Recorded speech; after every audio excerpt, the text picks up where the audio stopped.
discuter d'un enjeu commun, celui de l'intégration des filles et des femmes dans les métiers non traditionnels. Chaque équipe fera une courte présentation incluant les 3 points suivants. 1. L'état de la situation des filles et des femmes sur leur territoire. 2. Les obstacles et les défis rencontrés par ces femmes. Et pour finir, les pistes de solutions pour contrer cet enjeu. Bienvenidos y bienvenidas a todos al primer webinar sobre el fortalecimiento económico de las mujeres y las mujeres jóvenes presentado por Haití. Este webinar es una colaboración interpaíses para debatir un tema en común, la integración de las mujeres y las mujeres jóvenes en ocupaciones no tradicionales. Cada equipo hará una breve presentación que incluirá 3 puntos. La situación de las mujeres y las mujeres jóvenes en sus países respectivos, los obstáculos y desafíos que enfrentan estas mujeres y por último, cuáles son las recomendaciones o las pistas de solución para abordar el tema. Donc, afin de s'assurer que le webinaire se déroule bien, on vous demande juste de respecter quelques consignes. Donc, si c'est possible, de tout le monde, gardez votre micro fermé en tout temps, sauf si on vous interpelle. D'utiliser aussi le clavardage pour des problèmes techniques. Je vais vraiment agir en tant que modératrice du chat. Puis d'inscrire votre adresse courriel dans le clavardage parce qu'on aimerait ça vous envoyer un sondage post-appréciation du webinaire. Toutes les questions vont être répondues uniquement à la fin du webinaire, donc dans la période de discussion et de questions. Puis notez aussi que le webinaire va être enregistré à des fins éducatives. Para garantizar el buen desarrollo del webinar, le invitamos a primero mantener su micrófono cerrado en todo momento, a menos que se le dé la palabra. Utilizar la sala de chat para los problemas técnicos. Laurence va a actuar como moderadora del chat. Incluir su dirección o correo electrónico en el chat para que luego podamos enviarles las encuestas y el agradecimiento del webinar. Las preguntas van a ser respondidas solo al final del webinar. Podrá levantar la mano o escribir durante el periodo de cuestiones sus preguntas en el chat. Donc, je vais laisser la parole à Gypsy Michel, le directeur régional des Amériques. Vamos a dejar la palabra a Gypsy Michel, director de las Américas, para hablarnos un poquito. Oui, bonjour à tous et à toutes, bienvenue. D'abord, je veux féliciter tous celles et tous ceux qui ont préparé cette activité, notamment l'équipe d'Haïti, autour de Richard et puis des coopérants et coopérantes volontaires. Je veux saluer tout spécialement, j'espère qu'ils sont effectivement là, déjà branchés, à nos 2 invités spéciaux. Donc, je veux parler de M. Diogène de Haïti Tech et de Valérie Pierre, qui est une des bénéficiaires participantes à nos activités ou à nos initiatives visant l'autonomisation économique des jeunes femmes en particulier. Alors, comme cela a déjà été dit, je rappelle que je suis Gypsy Michel, directeur régional pour les Amériques, et comme membre du comité de direction, vous allez comprendre pourquoi tout à l'heure. J'agis par délégation de la direction générale pour veiller à la mise en œuvre du cadre stratégique de ceci qui s'inscrit dans la mission de l'organisation. Alors, l'événement de ce matin est extrêmement important pour nous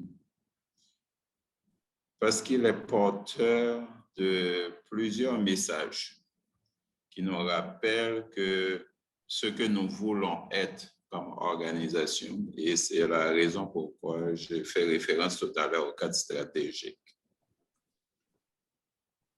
Il y aurait plusieurs messages, mais je vais retenir 3 en particulier. Le premier message, c'est ce que nous voulons être, c'est que le ceci est un réseau international.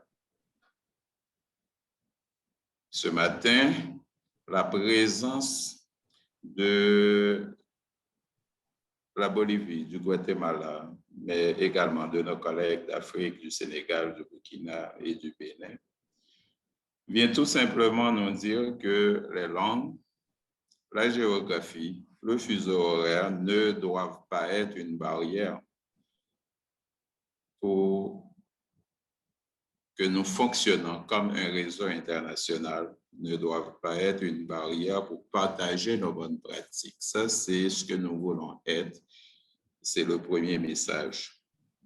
Le deuxième message, c'est que le CECI, c'est une organisation qui fait de l'autonomisation économique des femmes et de la promotion des droits des femmes une haute priorité programmatique. Donc, ce n'est pas un hasard que l'événement du jour porte sur l'autonomisation, l'intégration économique des femmes et des jeunes femmes, des filles en particulier. Ce qui nous oblige, comme contexte oblige, puisque nous fonctionnons dans des environnements à forte dominante d'économie informelle, à trouver des stratégies adaptées si on veut effectivement arriver à une inclusion, si on veut promouvoir l'égalité entre les femmes et les hommes, si on veut lutter contre la violence basée sur le genre, si on veut actualiser les droits des femmes. Donc, nous devons faire de l'intégration des femmes et des jeunes femmes dans des métiers non traditionnels, entre autres, comme une stratégie pour l'intégration des jeunes femmes dans ces contextes-là. Le troisième message, c'est que le CECI, comme organisation, encourage l'innovation, l'apprentissage, et ceci dans le cadre de partenariats égalitaires, de partenariats respectueux avec nos partenaires, mais également en impliquant les bénéficiaires participants et participantes à nos projets. C'est pourquoi M. Desrogènes et Valérie, ils sont là, ils sont mieux placés pour partager avec nous leurs expériences. Je les salue encore une fois. Sur ce, je vous souhaite une bonne participation à tous et à tous. Buena participación a nuestros colegas de Guatemala y de Bolivie. Je vous souhaite de fructueux échanges à tous nos collègues du Sénégal, du Bénin et du Burkina. Faites comme si vous étiez en Haïti, sentez-vous à l'aise pour dire ce que vous pensez, pour partager vos expériences avec nous. Et puis, c'est un plaisir pour nous de vous accueillir et d'être hôte de cet événement. Merci beaucoup et puis bonne participation. Una pequeña interpretación del mensaje de Gypsy, felicitar a todos los que han trabajado en este webinar, al equipo de Haití, a los voluntarios, a Richard que está coordinando todo esto, saludar a nuestros invitados de Haití Tech y a la beneficiaria que va a participar en este webinar y que mostrará un poco del proyecto que ha sido beneficiado. Ha hablado un poco de su rol, Gypsy, como director de las Américas. Y nos dice que este es un evento importante para mostrar lo que llevamos como principio, un mensaje de lo que queremos hacer como organización. Primero, que el CECI es una red internacional. Esta mañana, estando presentes Bolivia, Guatemala, Senegal, Burkina Faso, Benín, Haití, nos demuestra que la geografía no representa, ni los cambios de horario, no representa una barrera para desarrollarnos como una red internacional. Segundo, el CECI es una organización que va a buscar el fortalecimiento económico de las mujeres como una prioridad y que no es acto de azar, lo que nos obliga a encontrar estrategias fundamentales para incluir las mujeres y favorizar la igualdad entre las mujeres y los hombres como estrategia y fortalecer a las mujeres y a las mujeres jóvenes. Además, el CECI motiva la innovación, el aprendizaje y en partenariado, en asociación, integrando los beneficiarios, los socios como parte del equipo. Les desea un feliz webinar, que se sientan en casa en Haití, que expresen sus ideas como si estuvieran en Haití. Muchas gracias a todos y espero, Gypsy, que he hecho una buena interpretación de tu mensaje. Gracias. Merci, Célia. Donc, on va débuter avec la présentation de l'équipe du CECI Haïti avec notre premier invité, qui est le directeur académique, M. Noster Norpelus. Y empezamos este webinar con Haití, la presencia del señor Noster Norpelus, director académico de Haití Tech.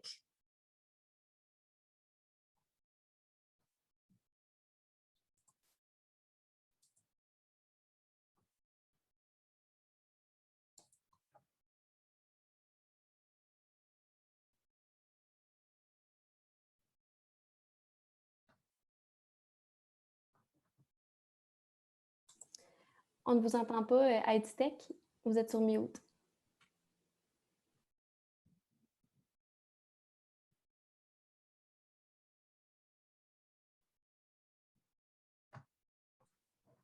Hello, ça va? Oui, on vous entend, merci. OK, d'accord. Encore une fois, bonjour. C'est un plaisir pour moi d'être là ce matin dans le cadre de cette présentation. Et là, je voudrais saluer du coup votre engagement, votre dévouement à apporter votre support dans le cadre de ce projet-là, à travailler du côté des femmes, du côté des gens pour une meilleure, je dirais, distribution des richesses. Je voudrais vous encourager, je voudrais vous féliciter pour cet engagement-là. Donc, nous, au niveau de Haití Tech, on se battait beaucoup pour l'implémentation de ce projet-là.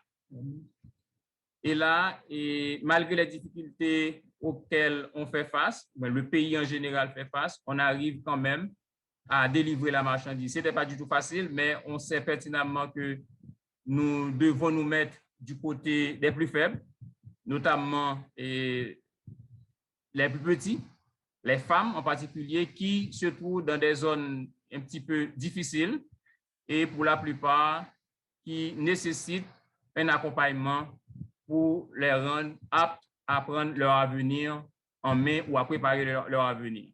Donc, je suis là pour cette présentation-là et d'entrée de jeu, je voudrais présenter le sommet des différents points auxquels je vais réagir.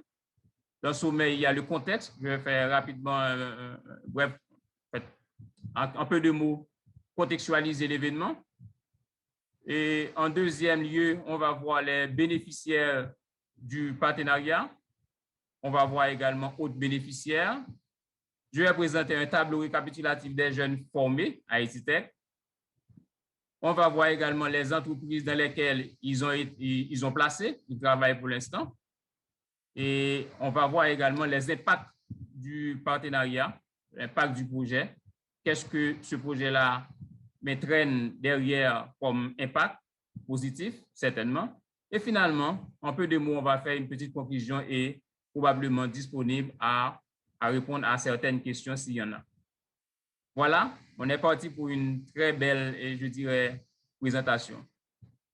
Alors, pour une mise en contexte de ce partenariat, Haití Tech, c'était en 2015, Haití Tech comme centre de formation technique et professionnelle avait signé un partenariat avec ceci, je dirais une organisation qui travaille dans plusieurs pays et qui est basée au niveau des Carrefour-Feuille.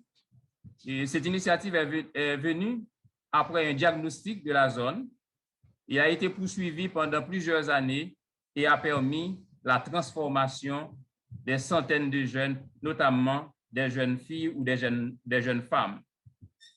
Et ces femmes-là sont formées dans divers domaines tels que la plomberie, l'électricité, la menuiserie, la mécanique, des métiers qu'on considère comme des métiers non traditionnels.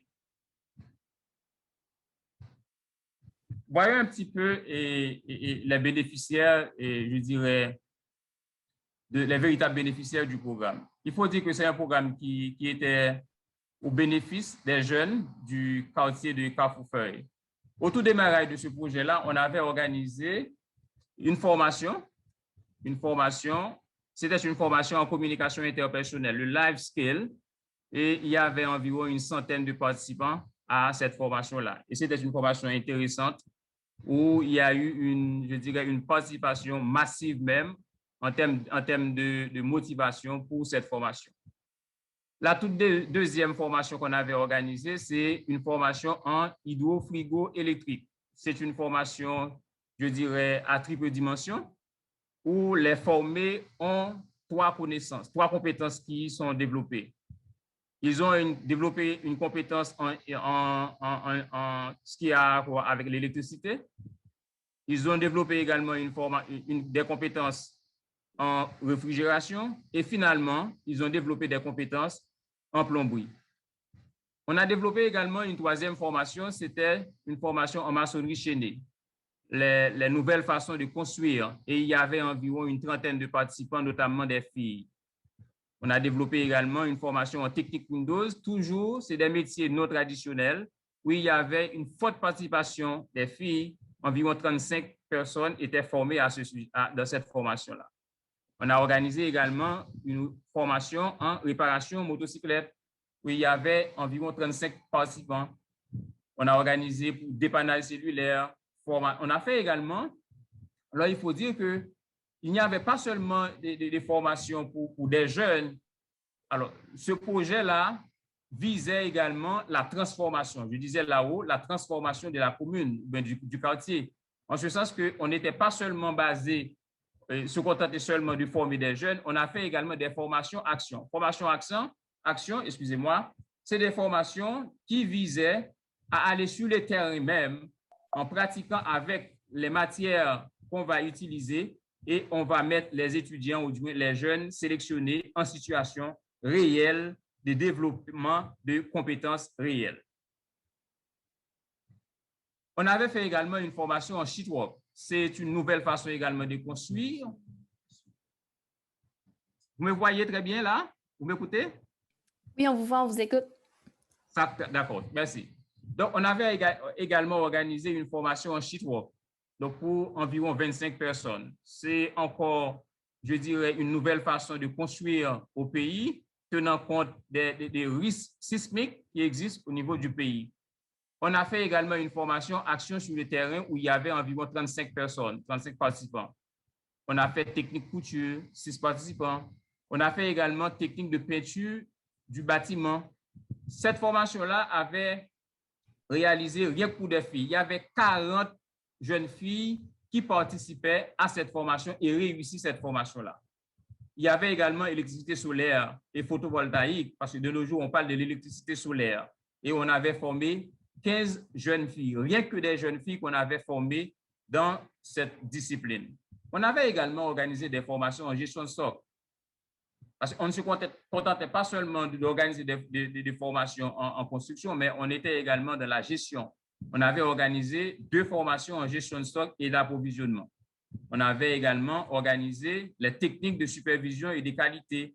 Alors, techniques de supervision et de qualité, c'est un programme qui a été monté avec le support des entreprises textiles même, ce qui nous a permis de placer ces étudiants-là au thème de leur formation. Il y avait une rubrique, je dirais, autres bénéficiaires. Comme je disais tantôt, et ce partenariat-là ne se contentait pas seulement de former des jeunes, puisqu'il s'agit de transformation de la communauté. Ceci a été dans la communauté voir avec des ateliers. Qu'est-ce qui pourrait se faire pour permettre à ce que ces ateliers-là soient beaucoup plus performants et avoir beaucoup plus d'argent et donnent la possibilité à un emploi beaucoup plus large. C'est en ce sens-là qu'on avait fait appel à Etitech et là, on a été pour renforcer ces ateliers-là. On a fait dans un premier temps diagnostic des 8 ateliers siégeant dans le quartier de Carrefour-Feuille. Et à travers ce diagnostic-là, on a pu constater qu'il y a eu des difficultés qui les empêchent d'être beaucoup plus productifs, si on peut le dire ainsi. Et là, on avait constaté qu'il y a eu un problème de santé et de sécurité au travail. C'est vrai que les gens utilisent des machines, mais certaines fois, il y a de la négligence. On avait également remarqué un problème au niveau pour mesurer et analyser le travail. Il y a eu un problème, on avait identifié également un problème au niveau de la qualité du travail. On avait également identifié un problème au niveau du service à la clientèle, parce que c'est vrai qu'ils produisent, mais et certaines fois, les clients ont du mal à entrer dans les ateliers. Et ils n'ont pas vraiment la capacité de capter un client, d'offrir un client, de négocier avec un client, de recevoir un client. Donc, on avait identifié ce problème-là. On avait également identifié un problème d'une faiblesse au niveau de la préparation d'un devis. Quand il faudra préparer un devis, donc ils ont du mal. Souvent, ou bien le devis est trop élevé, ou bien le devis est trop bas. Donc, ça les met dans une situation difficile pour délivrer le produit fini. Et on avait également identifié un problème technique, c'est au niveau des dessins techniques. Et qu'est-ce qu'on avait fait? Au terme de ce diagnostic-là, on a été proposé des séances de formation relatives à ces besoins-là. On avait organisé une formation en santé et sécurité au travail. On avait également monté une formation en mesurer et analyser le travail. On les avait formés dans la question des qualités du travail. On les avait formés également au niveau du service à la clientèle, comment recevoir un client, comment négocier avec un client, comment offrir le service à un client. On avait également les montré comment préparer un devis.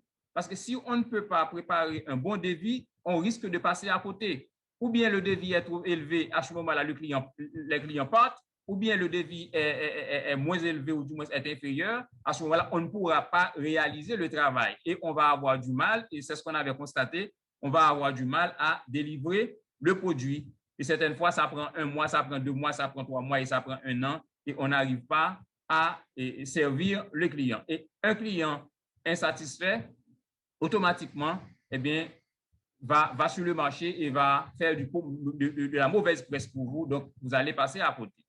Et en tout dernier lieu, on avait fait une formation en technique de dessin.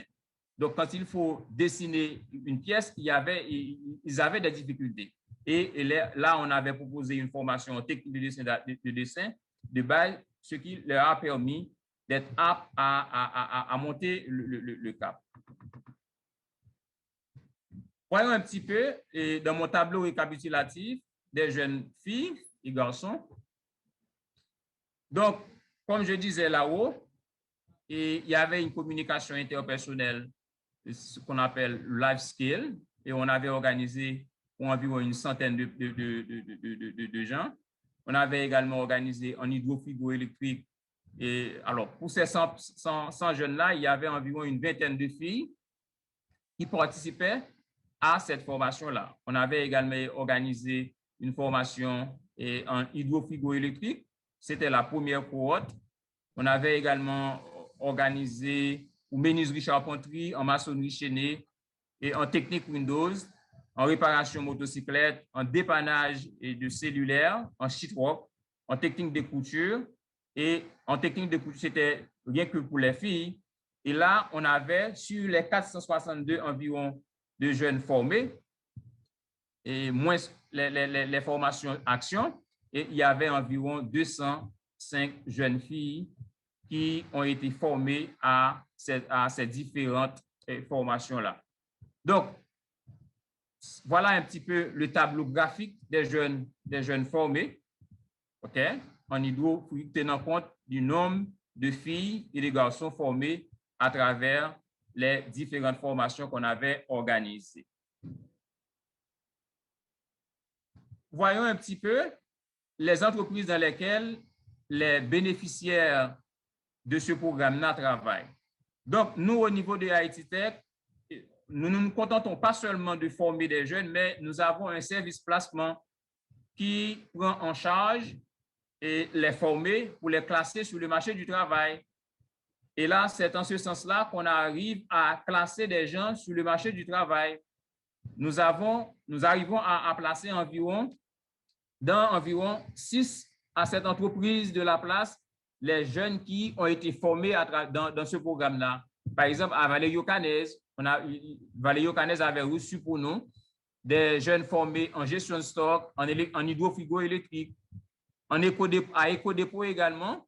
C'est une entreprise qui avait reçu pour nous des jeunes formés en hydrofrigo et en hydrofusion. Allô? Vous nous écoutez? Allô? On vous entend, oui. D'accord, très bien, merci.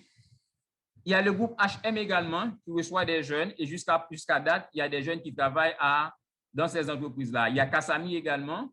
Je crois qu'il y a environ 2 jeunes filles issues de la formation solaire photovoltaïque qui travaillent à Kasami. Il y a Ten Power également qui reçoit des gens pour nous. Jusqu'à date, ils travaillent à Ten Power. Il y a 1, 2, 3 Consulting. Il y a une étudiante en électricité solaire, photovoltaïque qui travaille jusqu'à présent. Voyons les impacts de ce partenariat ou de ce programme. Je disais que, eh bien, Carrefour est parmi des quartiers de la commune de Port-au-Prince qui figurent, en fait, qui se considèrent comme un quartier vulnérable du département de l'Ouest. Donc, Carrefour est situé dans la zone de la 2e circonscription de Port-au-Prince. Et je dirais que c'est un quartier qui comptait environ 150 000 habitants. Et si on peut faire confiance aux données disponibles et après 12 janvier 2010. Ils sont en majorité des jeunes et très souvent, pour ne pas dire l'inexistant même, l'État n'arrive pas toujours ou n'est pas en mesure de mettre sur pied de pareils programmes, des programmes sociaux permettant aux habitants de ce dit quartier de créer la richesse ou bien aux jeunes de préparer leur avenir. Et on peut constater que c'est avec de grandes difficultés qu'un parent doit trouver les moyens nécessaires pour prendre soin de sa famille. Les enfants ne peuvent pas aller à l'école pour la plupart. Les jeunes, après leur bac, n'arrivent pas à fréquenter l'université. Bref, les ménages se trouvent en situation de pauvreté extrême. C'est ce qu'on avait constaté jusqu'à présent. Alors, avant le programme, c'est ce qu'on avait constaté. Et grâce à ce programme, à Haïti Tech seulement, plus de 500 jeunes environ sont formés au centre de formation technique et professionnelle dans les disciplines suivantes. Des disciplines dites des métiers, je dirais, non traditionnels. On parle d'hydrofrigo électrique. C'est des femmes qui pratiquent ce métier-là pour l'instant. On parle de maçonnerie chaînée, les techniques Windows, gestion de stock, couture, électricité solaire, pour ne citer que celle-là. Ces jeunes sont pour la plupart déjà casés sur le marché d'emploi. À ce moment-là, ils deviennent automatiquement des gens autonomes qui gagnent leur pain. Ils sont capables de prendre leur destin en main pour l'instant parce qu'ils sont autonomes financièrement. Aussi, on constate une certaine amélioration dans les ménages.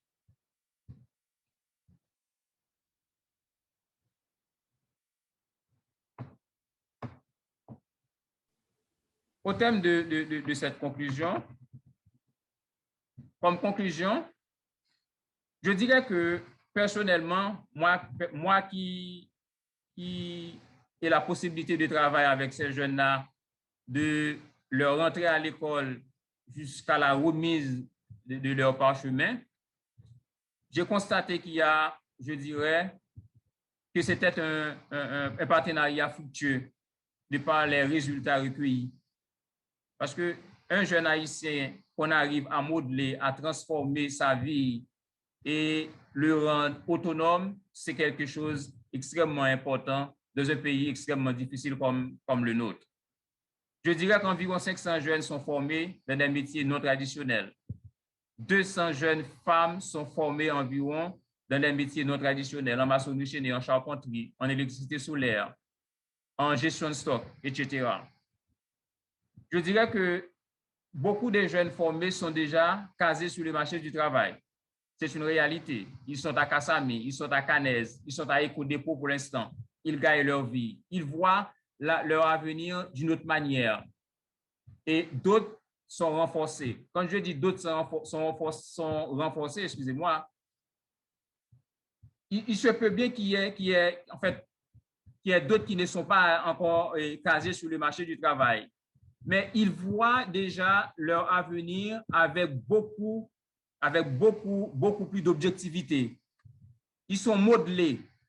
Et je me rappelle, pour une petite anecdote, je dispensais un cours de techniques de communication pour un groupe.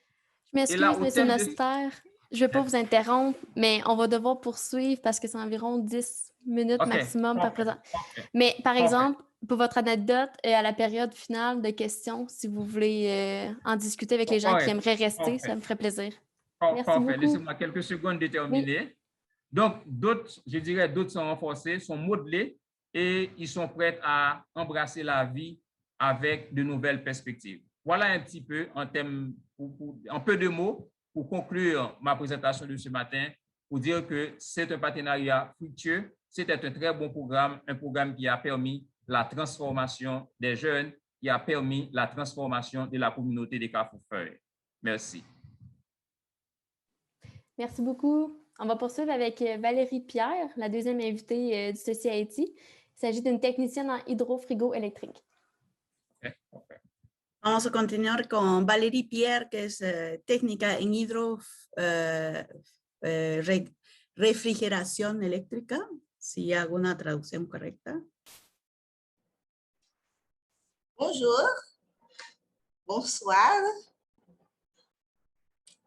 Après ma formation académique, je ne pouvais pas encore intégrer l'université. Après plusieurs échecs, un jour, en passant devant le bureau du CECI, j'ai vu des groupes de jeunes en ligne pour l'inscription à des formations.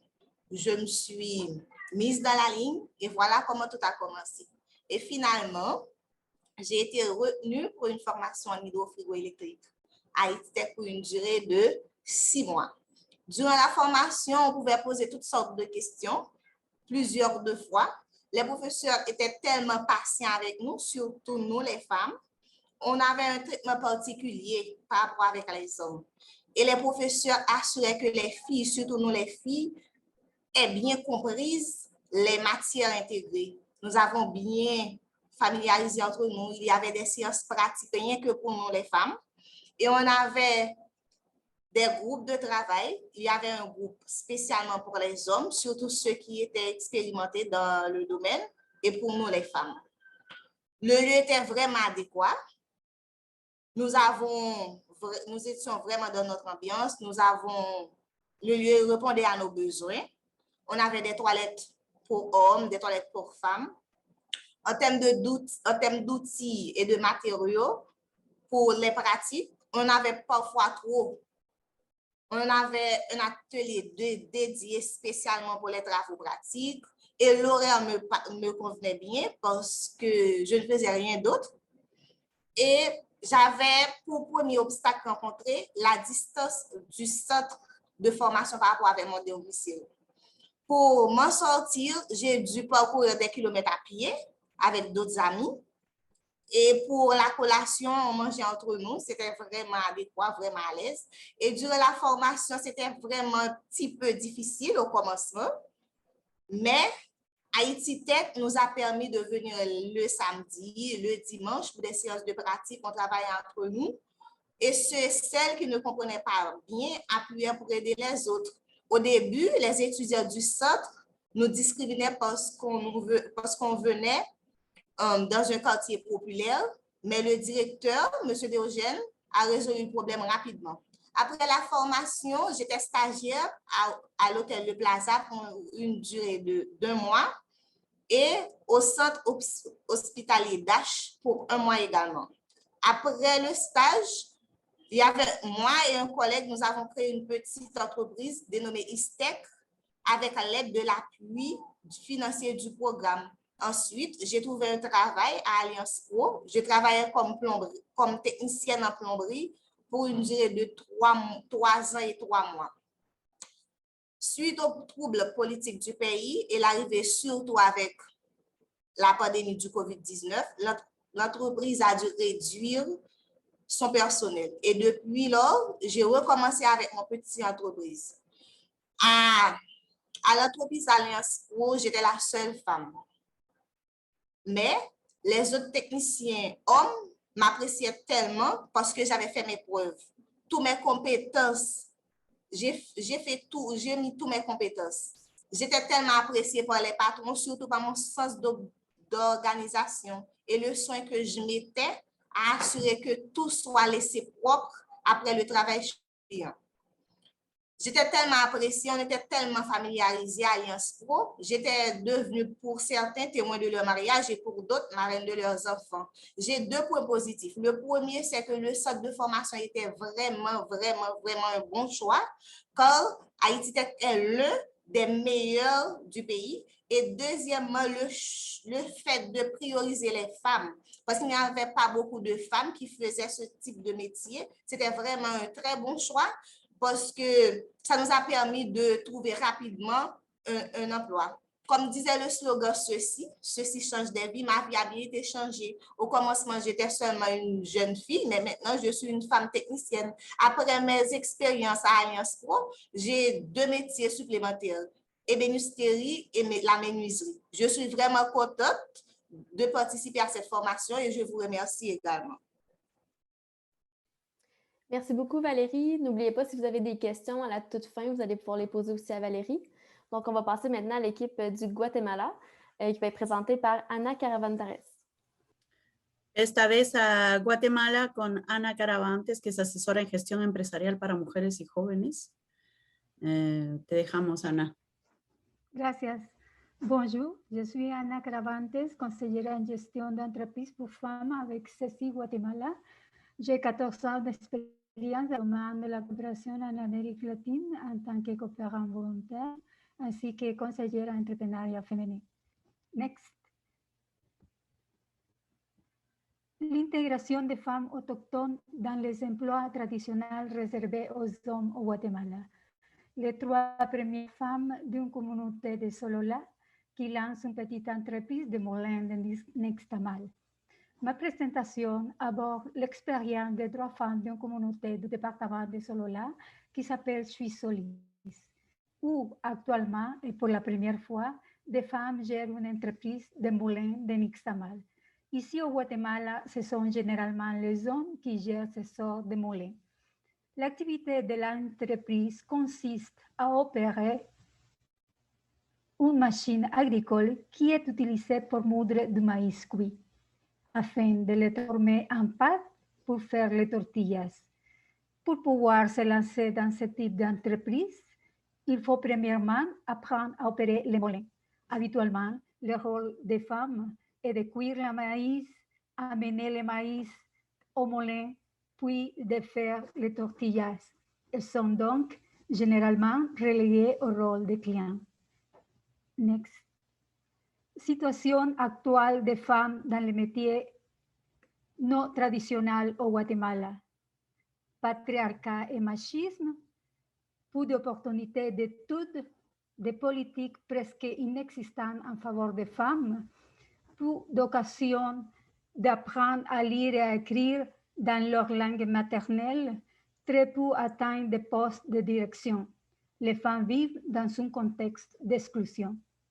Je vais me concentrer sur 3 points importants. Premièrement, le patriarcat et le machisme.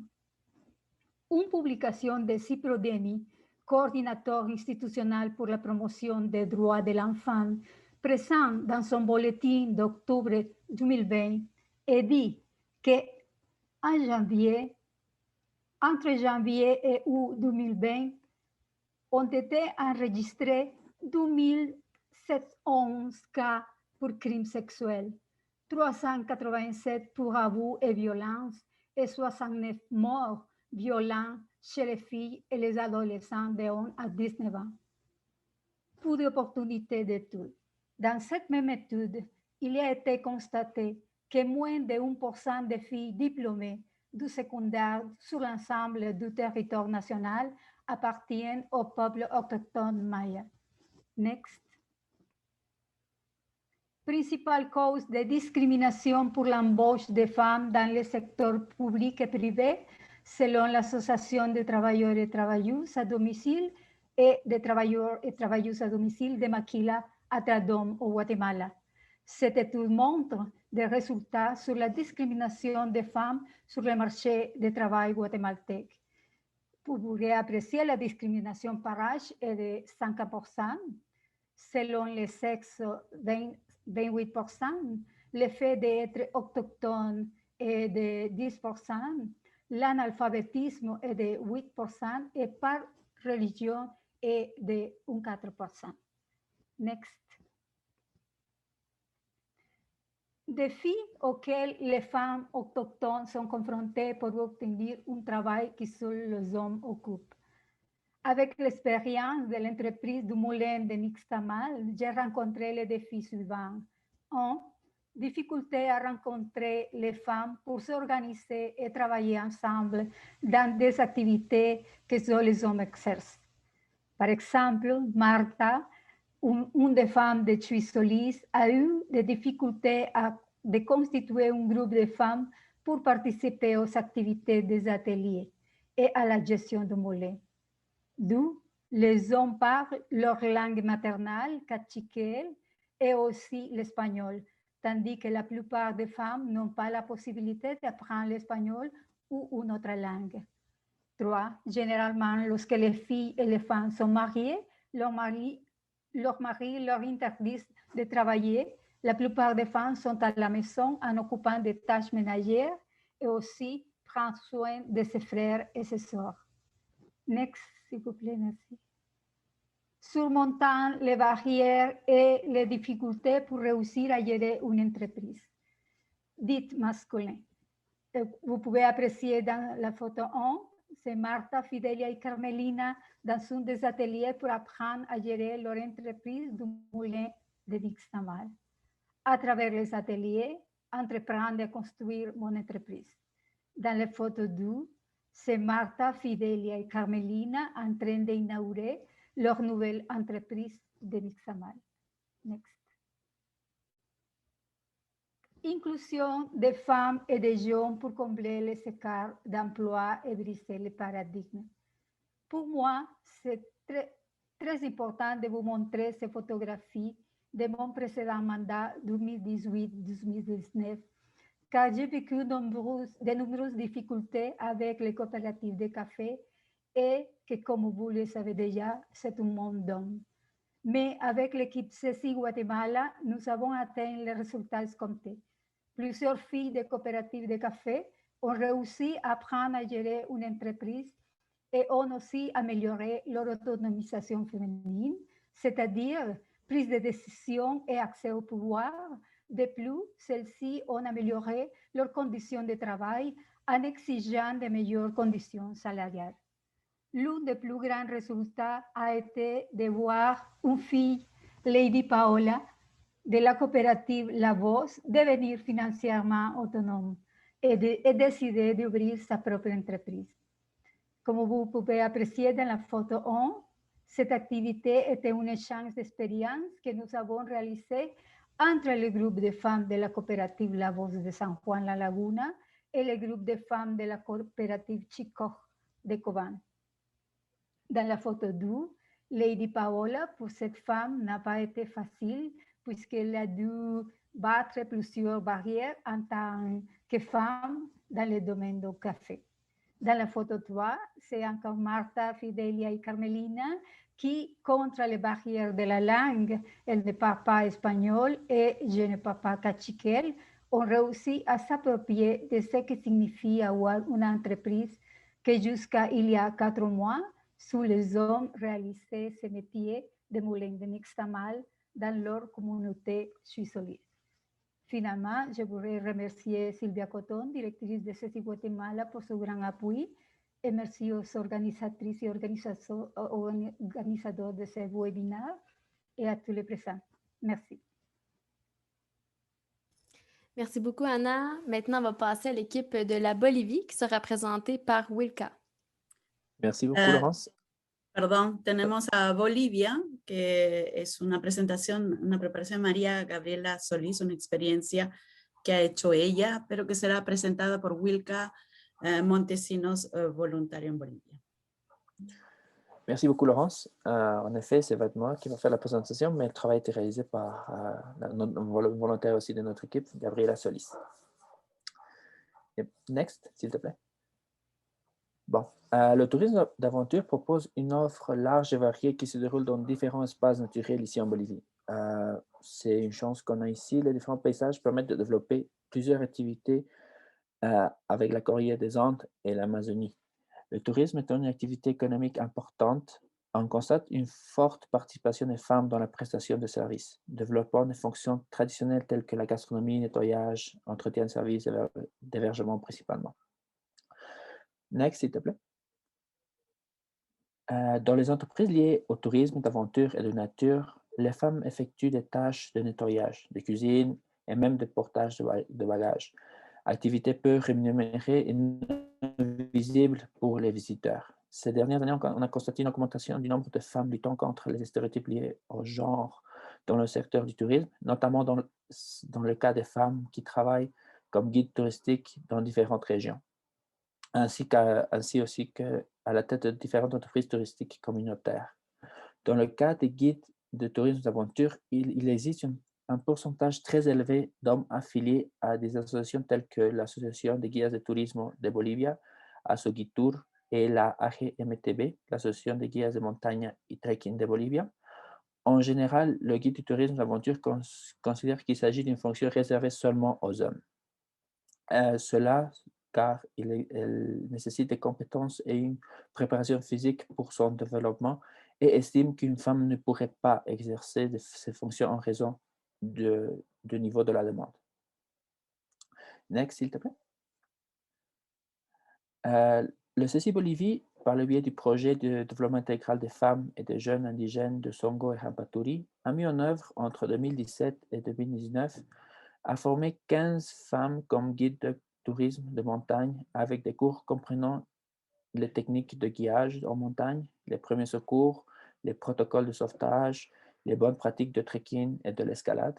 Et dans le but d'offrir une formation complète à ce groupe, les femmes ont été sensibilisées à des cours d'égalité entre hommes et femmes et aux bonnes pratiques environnementales. Afin de fournir les services adéquats, les grimpeurs de Cholitas Escaladoras ont également reçu un équipement de haute montagne qui est vraiment cher, puis le CECI Bolivie leur a permis d'obtenir. Entre autres, afin d'assurer la durabilité des services offerts par ces femmes, on a créé avec elles l'association des climbers de Bolivie, las Cholitas Escaladoras, qui dispose actuellement de toute la documentation légale pour être reconnue comme une organisation socio-économique en Bolivie. Next, s'il te plaît. Le CECI Bolivie, à travers le projet de développement intégral pour les femmes et les jeunes de Songo et Hampaturi, mis en œuvre en 2017 et 2019. Désolé, petite bug avec la technologie. Le travail réalisé par le CECI n'aurait pas été efficace s'il n'avait pas eu une approche globale de la sensibilisation des personnes travaillant dans le tourisme de montagne. Ainsi, afin d'obtenir une meilleure acceptation des femmes de guides, des ateliers de sensibilisation ont été organisés par des guides de montagne masculins pour renforcer l'intégration des Cholitas dans l'association. Des ateliers conjoints pour l'intégration des hommes et des femmes dans le protocole de sauvetage en haute montagne, des réunions et des discussions avec les conseils d'administration, cela afin de motiver les actions futures et en soulignant le rôle des femmes et la participation des 10 alpinistes Cholitas au cours d'adhésion de l'association que maintenant ils sont membres de l'association. Next, s'il te plaît. Pour que les Cholitas puissent générer des revenus en tant que guide touristique, il était nécessaire de mettre en point un produit à proposer de manière indépendante et aux agences de voyage. C'est pourquoi la route touristique de l'alpaca a été conçue, réunissant 3 organisations de femmes, les Cholitas Escaladoras, les Cholitas Criadoras de Alpacas et les artisans de fil d'alpaca qui ont travaillé avec le CECI dans le même projet. Pour un meilleur marketing et positionnement de l'offre des Cholitas, une brochure a été conçue et imprimée avec les itinéraires proposés par les grimpeurs de Cholitas. Un soutien a été donné par la représentation en tant qu'image de la ligne Petzel en Bolivie et une vidéo sur l'histoire des grimpeurs de Cholitas Escaladoras qui a été réalisée par Guillaume Internocia, une vidéo, un ancien volontaire qui est venu ici en Bolivie, et la vidéo Cuerdas Rebeldes avec Melo Herrera qui a été diffusée aussi. Next, s'il te plaît. Cette année, par le biais du programme de coopération volontaire PCV, la priorité a été donnée au soutien de l'association de Cholitas Escaladoras qui travaille en coordination avec le gouvernement municipal de La Paz, c'est-à-dire la mairie, pour l'activation des routes de tourisme rural, ainsi que pour conseiller aux Cholitas qu'elles obtiennent des accréditations en tant que guides de trekking et de montagne au niveau national et telles qu'elles puissent établir des liens avec des entreprises de montagne et de trekking dans tout le pays. Suivant, s'il te plaît. Les actions du CECI visent à renforcer la présence des femmes dans le secteur du tourisme, qui sont également développées dans le parc national de Torotoro, dans le département de Potosí, où l'on travaille sur l'autonomisation économique des femmes, avec l'appui du Centre de recherche sur le tourisme du CECI, CISTUR, et des volontaires du PCV. À Torotoro, les femmes participent activement au processus de ratification du titre de destination touristique biosécurisée par le biais du COBITUR, Comité de contrôle du protocole de biosécurité touristique, et 22 femmes sont certifiées comme guides touristiques pour le tourisme bioculturel et d'aventure. 5 guides sont certifiés comme guides en anglais à partir d'une approche bioculturelle et le parc naturel de Torotoro a été certifié comme destination touristique biosécurisée par un certificateur international, avec la participation active des femmes leaders dans différents secteurs touristiques dans la région. Next, s'il te plaît. L'impact du CECI sur le processus d'autonomisation des femmes de Torotoro renforce l'autonomisation économique des femmes par la mise en place de lignes d'action spécifiques avec le soutien du partenaire SISTUR et du programme PCV. Renforcer la participation des femmes dans le processus de ratification du titre de destination touristique à travers le soutien et le renforcement du COBITUR et le comité pour le contrôle des protocoles de biosécurité touristique. Next, s'il te plaît. En conclusion, on peut souligner que grâce au travail du CECI depuis 2017, il a été possible d'améliorer les revenus des femmes dans le domaine de travail non traditionnel grâce à une formation de qualité qui leur permet d'être compétitives en tant que guides de tourisme d'aventure. La formation et les autres actions développées inspirent de nouvelles générations de femmes à suivre leurs traces tout en générant une plus grande acceptation et reconnaissance des femmes guides par leurs pairs masculins et les autres acteurs du secteur. Le modèle du travail mis en place par le CECI favorise non seulement la formation des femmes, mais aussi leur intégration dans les associations qui les soutiennent dans le développement dans leur travail. Parfait, merci beaucoup.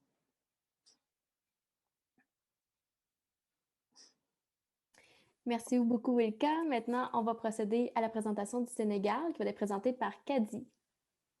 Bonjour tout le monde. Perdón, Kadi, voy a presentarte un poquito en español. No hay problema. Ya pas de problema. Sénégal es el turno. Ahora está Kadi Diallo, que es asesora en gestión de proyectos. Vas-y, Kadi, merci. Merci. Bonjour tout le monde. Donc, je suis Hadi Diallo, conseillère volontaire au CECI, avec un mandat auprès d'un partenaire qui s'appelle Alphadel. Prochaine. Comme l'a si bien dit tout à l'heure Laurence, je vais concentrer la présentation sur les éléments qu'elle voulait avoir, les éléments pertinents. Donc ici au Sénégal, l'état de la situation actuelle des filles et des femmes dans les métiers non traditionnels au Sénégal. Juste dans un contexte général, il faut souligner que les femmes représentent environ 50,2% de la population, selon l'ANSD, c'est-à-dire l'Agence nationale des statistiques du Sénégal. Elles sont fortement concentrées dans l'économie informelle, où elles représentent environ 90% de la main-d'œuvre. On les retrouve dans 4 secteurs d'activité, l'agriculture, le commerce et la transformation et les services. Il faudrait souligner que la couture, la broderie, la confection demeurent les métiers qui accueillent le plus d'apprenants avec environ 1048 individus. La distribution des effectifs des apprenants selon le sexe et la région est caractérisée par de profondes disparités.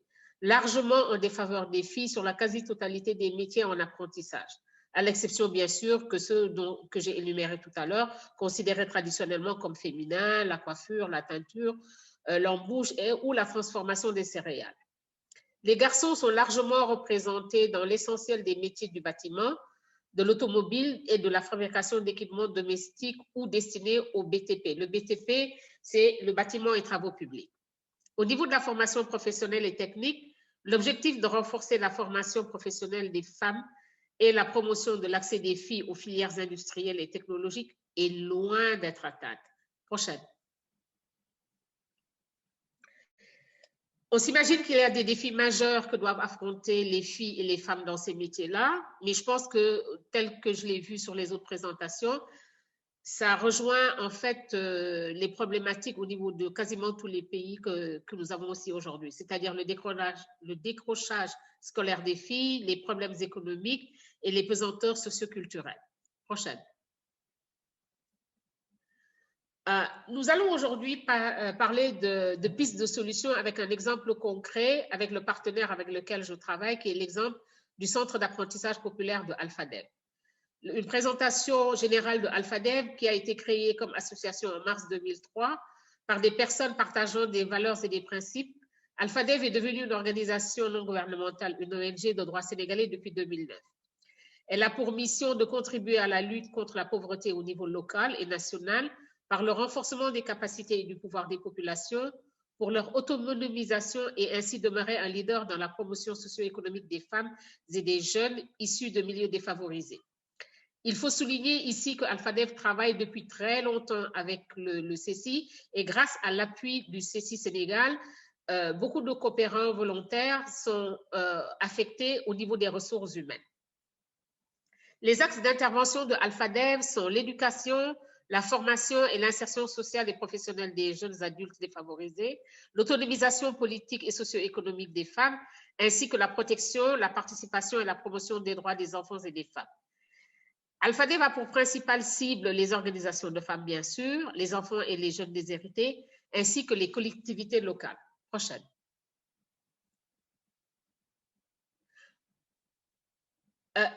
Alphadev a eu l'idée sur la base de l'analyse de la situation globale et de la déperdition scolaire des enfants, notamment des filles dans la localité de Malika, qui est quand même une zone très pauvre, le programme de mise à niveau et de soutien de l'insertion socio-économique qui a été initié en 2011 par l'ouverture d'un CAP. Le CAP, c'est le Centre d'apprentissage populaire. Ce programme est destiné aux jeunes exclus du système éducatif formel, aux jeunes déscolarisés et analphabètes. Il permet aussi d'apporter des réponses aux besoins de formation de ces jeunes issus de milieux et familles vulnérables. Le Centre d'apprentissage populaire, le CAP, est un espace éducatif qui reçoit des jeunes déscolarisés, on l'a dit plus haut, âgés de 15 à 20 ans pour une durée environ de 3 ans afin de leur offrir une formation de base dans les apprentissages instrumentaux qui se font dans les deux langues, en Wolof, qui est une langue nationale, et en français. Et celle-ci est articulée autour de l'acquisition de compétences dans un métier qui est susceptible de leur faciliter une insertion socio-économique et une protection sociale adaptée. Ce programme a été mis en œuvre par Alphadev grâce au soutien financier et technique de son partenaire Frères des Hommes suisses et aussi de la mise à disposition par le CECI Sénégal des ressources humaines nécessaires pour les accompagner. Next. À la fin de la formation, les compétences professionnelles des jeunes sont certifiées par la direction des examens concours professionnels et de la certification pour l'obtention d'un diplôme d'État qui s'appelle le certificat d'aptitude professionnelle.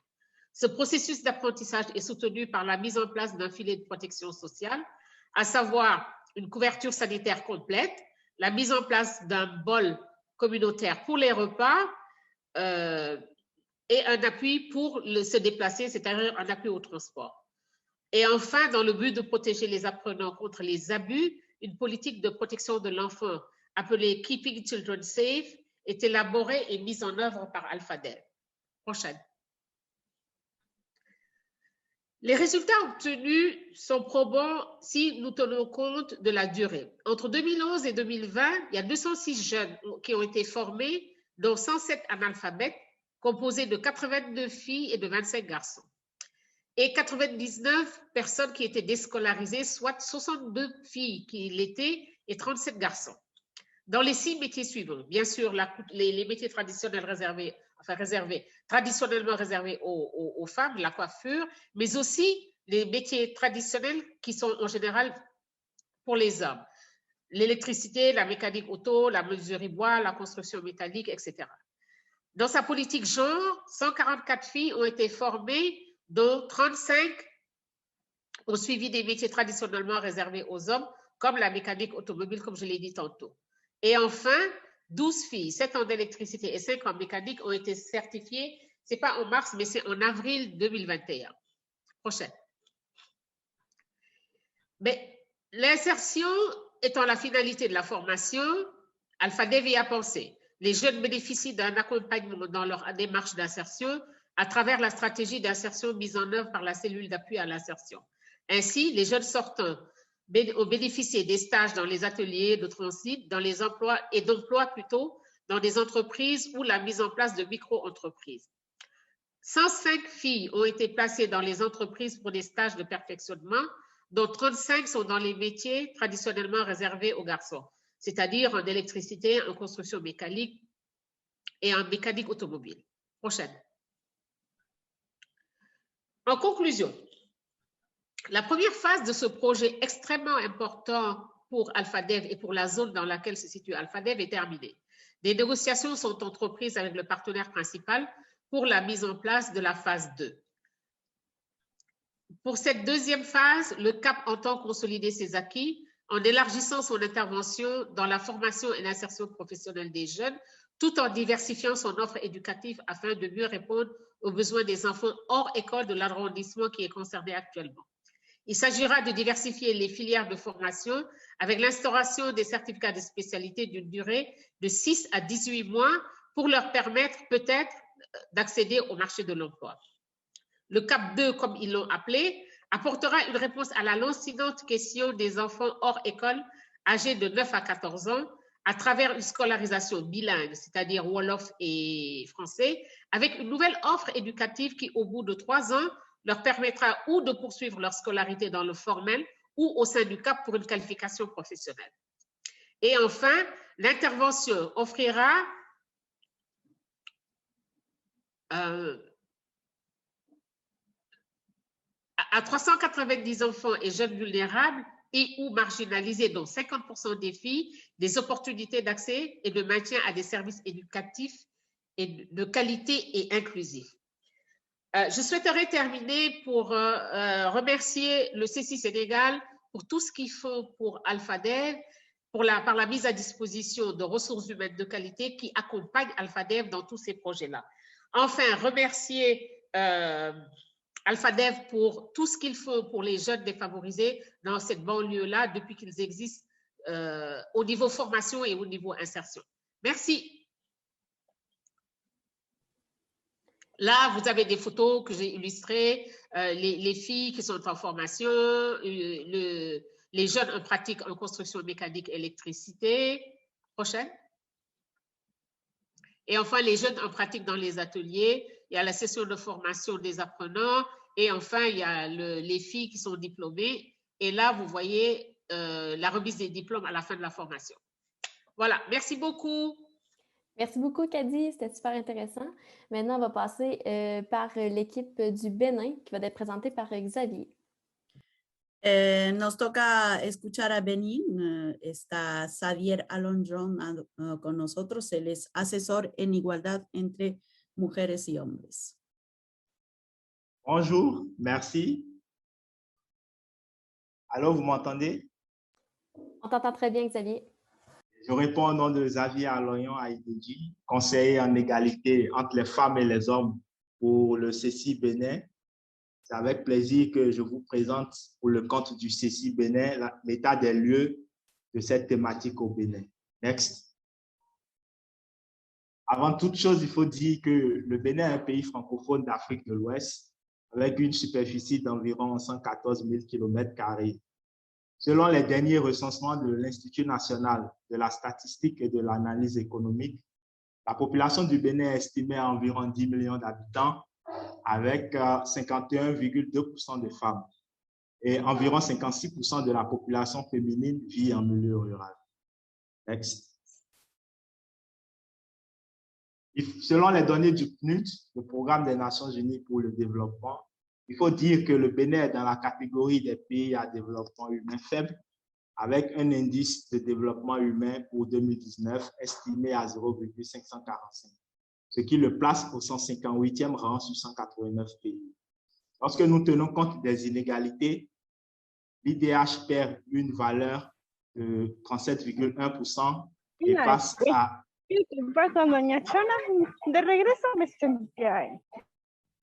0,343. Next. Alors, qu'en est-il des inégalités de genre au Bénin? Il faut dire que le Bénin a fait d'énormes progrès pour réduire les inégalités de genre et promouvoir les droits des femmes et des filles. Le Bénin a élaboré, a adopté la plupart des instruments juridiques au plan international et régional. Néanmoins, les inégalités de genre persistent dans les pratiques. Pour preuve, selon les données du PNUD, l'indice d'inégalité de genre pour 2019 est estimé à une valeur de 0,612, ce qui place le Bénin au 148e rang sur 162 pays. Dans la pratique, les femmes et les filles subissent toujours des discriminations, et ceci sur tous les plans de la vie, que ce soit en termes de participation au processus décisionnel, l'accès à l'éducation, à l'emploi, l'accès aux revenus, l'accès aux terres et aux microcrédits. Next. Il faut dire qu'au Bénin, le pouvoir décisionnel reste toujours concentré entre les mains des hommes. Et les considérations patriarcales sont encore très dominantes dans les normes et attitudes sociales. Lorsqu'on prend le marché de l'emploi, il faut dire que le marché de l'emploi est caractérisé par une ségrégation axée sur le genre. Next, s'il vous plaît. D'abord, il faut reconnaître que le secteur informel est le plus grand pouvoir d'emploi au Bénin. Et au niveau de ce secteur informel, les femmes travaillent généralement dans des occupations peu rémunérées. Sur le plan salarial, la proportion des femmes dans le secteur informel ayant un salaire horaire inférieur au salaire minimum garanti est de 15,2% contre 10,5% avec leurs homologues hommes.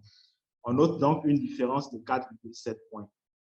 Dans le secteur formel, il faut dire que les femmes occupent 3 fois moins d'emplois que les hommes et ne sont pas le plus souvent à des postes de responsabilité supérieure. Next. Également, au Bénin, le harcèlement sexuel en milieu professionnel demeure toujours une réalité. Très peu d'entreprises disposent de mécanismes internes pour prévenir et protéger contre le harcèlement sexuel en milieu professionnel. Next. Alors, quelle est la situation des femmes dans les métiers dits masculins? Il faut reconnaître qu'au Bénin, tous les métiers ne sont pas ouverts de la même manière aux femmes et aux hommes. Dans la perception sociale commune, nous avons encore quelques métiers qui sont dits masculins. Lorsque nous prenons la mécanique, l'électricité, le froid et la climatisation, la menuiserie, le transport, la soudure, la réparation automobile et les métiers portuaires et maritimes ou autres, selon la perception sociale commune, ce sont des métiers encore réservés aux hommes, dits métiers masculins. Next. Nous avons rencontré des difficultés pour avoir des statistiques officielles et actualisées, en dépit de nos nombreuses démarches envers différents ministères, différentes directions départementales, le collectif des artisans. Néanmoins, pour avoir une cartographie de la situation sur le terrain, nous avons discuté avec le président du collectif des artisans de la zone 3. Next. Et de ces échanges, nous retenons que pour cette zone 3, qui regroupe 3 arrondissements de la ville de Cotonou, lorsque nous prenons la vitrerie et le génie civil, il y a une seule femme pour chacun de ces secteurs qui a été délivrée. Lorsque nous prenons les domaines de la mécanique, la menuiserie, la soudure, la maçonnerie, dans ces domaines, nous n'avons pas de femmes. Donc, le constat est vraiment visible sur le terrain. Il y a vraiment peu de femmes dans les métiers masculins. Next. Cela traduit donc qu'il existe encore une très forte prépondérance des stéréotypes de genre.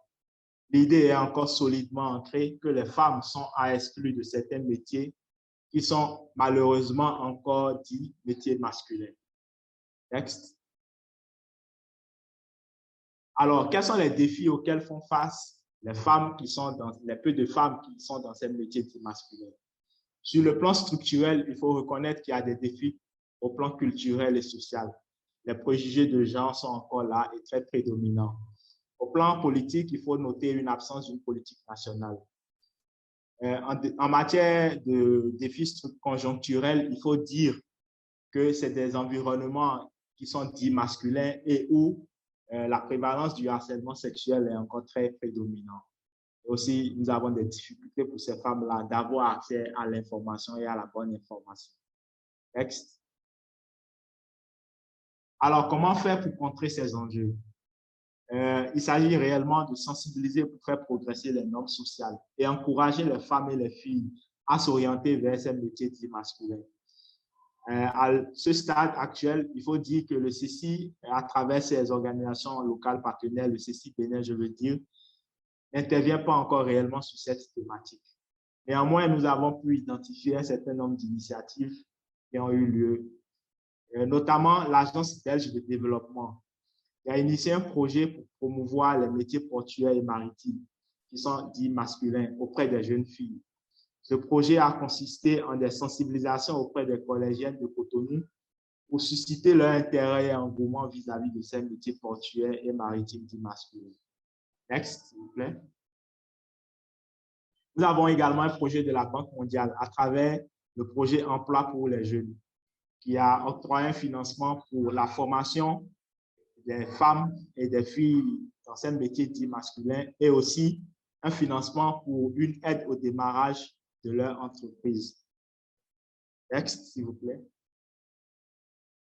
En conclusion, il faut retenir que les préjugés de genre sont encore fortement ancrés lorsque nous parlons de ces métiers dits masculins. Mais le Bénin est résolument engagé dans la promotion des droits des femmes.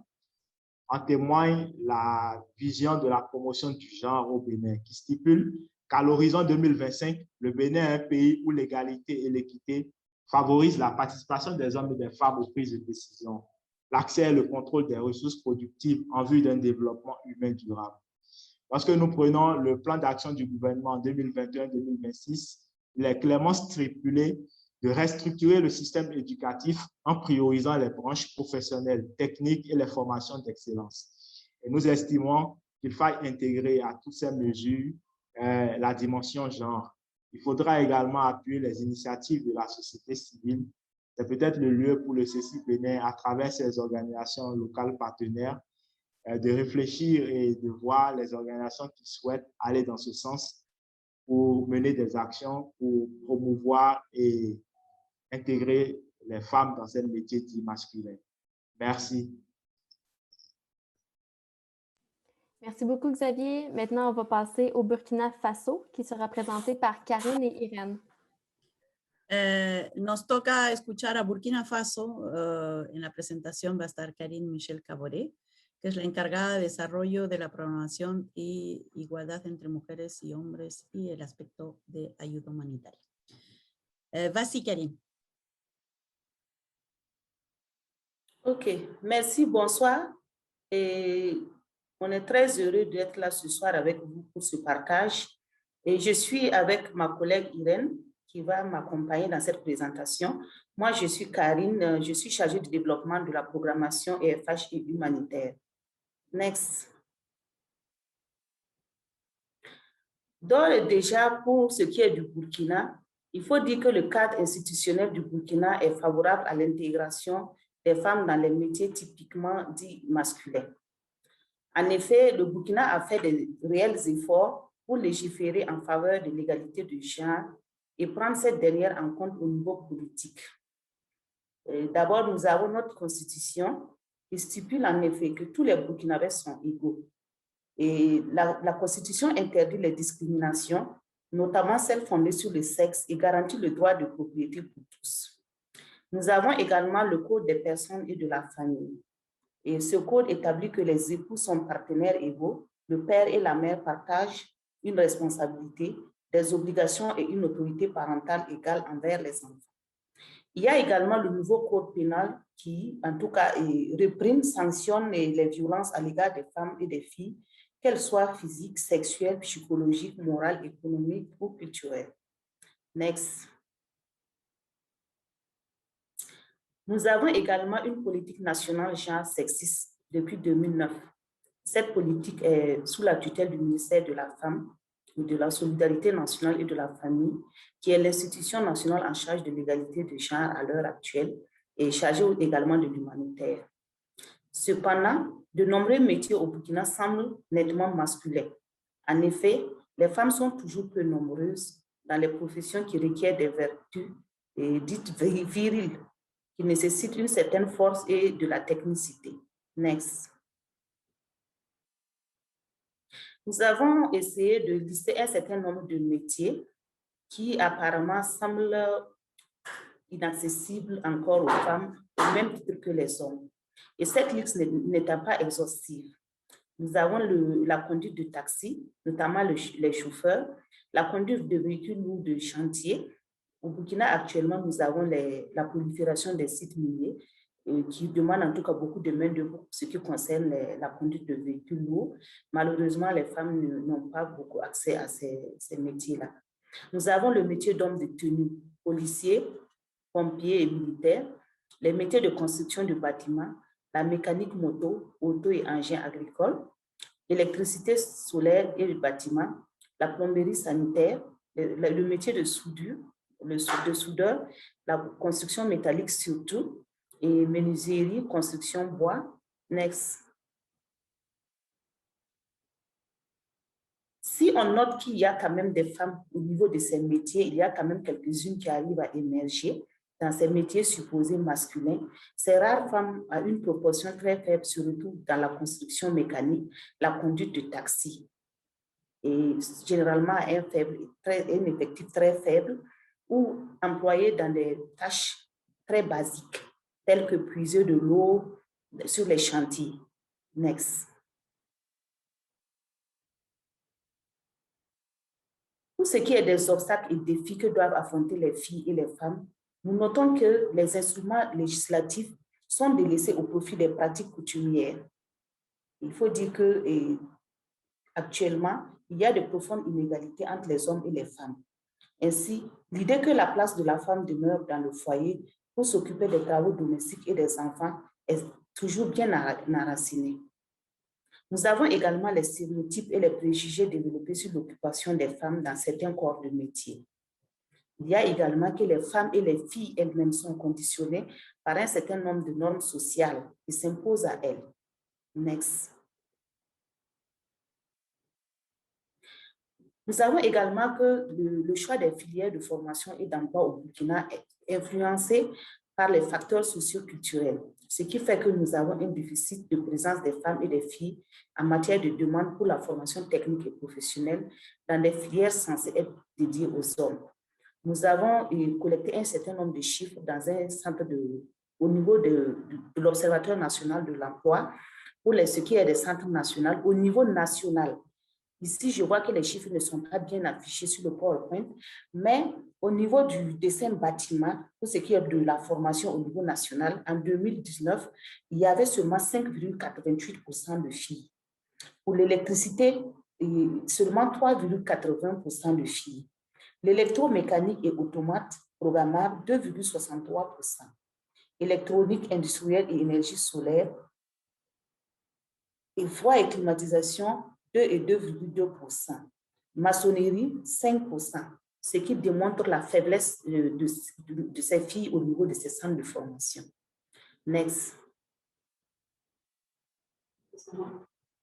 Maintenant, je vais vous passer, avant de passer la parole à ma collègue, il faut noter qu'au niveau national, comme on le disait, l'offre de formation technique est diversifiée avec des structures de formation et des filières ouvertes pour les filles et les femmes. Malheureusement, et cela est toujours impacté par les comportements socio-culturels. Il y a également qu'au niveau national, des efforts sont faits pour supprimer les stéréotypes dans les manuels scolaires, ce qui a une tendance, en tout cas, à favoriser l'intégration des femmes et les filles dans les métiers traditionnellement masculins. Je passe la parole à ma collègue Irène pour s'entretenir avec vous pour ce qui est des efforts faits au niveau de ceci au pays du Burkina. Merci. Next. Voilà, donc je suis Kaboré Irène, chargée de programme pays au niveau du bureau pays du Burkina. Donc, à la suite de ma collègue, je vais vous présenter spécifiquement les différentes actions qui sont menées au niveau du bureau pays à travers les projets et programmes pour favoriser en tout cas le renforcement économique des femmes et des filles sur le marché du travail. Donc, au niveau du CECI, comme action que nous avons recensée, donc il y a les actions de formation et de renforcement des capacités socio-économiques des femmes et des filles dans les différents projets et programmes. Comme action aussi, nous avons le renforcement des connaissances de ces femmes et filles sur le genre, la masculinité positive dans les différents projets et programmes. Et comme action aussi pour favoriser le renforcement économique des femmes sur le marché du travail, il y a la sensibilisation auprès des responsables d'ateliers pour le recrutement des filles dans les métiers cités en fait précédemment par ma collègue. Donc, suivant. Ici, nous avons recensé quelques actions dans le projet ACCED. Donc, ACCED, c'est le projet d'appui à la gouvernance économique en zone extractive. Au niveau de ce projet, comme action spécifique que l'équipe du projet a eu à mener, on peut citer en fait une campagne de marketing social qui a été menée pour sensibiliser la population sur l'accès des femmes aux métiers traditionnellement réservés aux hommes. Donc, comme action spécifique, nous avons eu la conception et la diffusion d'un micro-programme audio. Donc, dans le cadre de la diffusion de ce micro-programme, il y a eu 10 diffusions d'émissions en 3 langues. Ce sont les 3 langues qui sont couramment parlées dans la région de mise en œuvre du projet, notamment le français, le moré et le dioula.